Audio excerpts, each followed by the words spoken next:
நாட்டில் வரும் அக்டோபர் முதல் டிசம்பர் மாதங்களுக்கிடையே சூப்பர் எல் நினோ எனும் அதீத வெப்ப காலநிலை ஏற்படுவதற்கான வாய்ப்பு 90 விழுக்காட்டுக்கும் அதிகமாக உள்ளதாக மலேசிய வானிலை ஆய்வு மையமான மெட் மலேசியா எச்சரித்துள்ளது.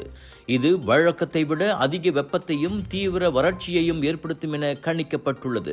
கடல் மேற்பரப்பு வெப்பநிலை 1.8 பாகை செல்சியஸ் வரை அதிகரித்துள்ளதால் எல் நினோ தீவிரமடைந்து இவ்வாண்டு இறுதியில் உச்சத்தை எட்டும் என மெட் மலேசிய தலைமை இயக்குனர் general doctor Mohammed Hisham Hanif தெரிவித்தார்.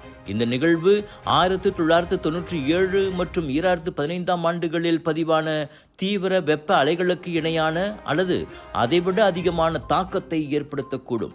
குறிப்பாக அடுத்த ஆண்டு பிப்ரவரி முதல் மே மாதம் வரை வெப்பத்தின் தாக்கம் மிக கடுமையாக இருக்கும் என்றும் மழை பொழிவு வெகுவாக குறையும் என்றும் அவர் எச்சரித்தார். எனவே பொதுமக்கள் கடுமையான வெயில் மற்றும் வறட்சியை எதிர்கொள்ள தயாராக இருக்குமாறும் அதிகாரப்பூர்வ வானிலை அறிவிப்புகளை தொடர்ந்து கண்காணிக்குமாறும் அவர் கேட்டுக்கொண்டார்.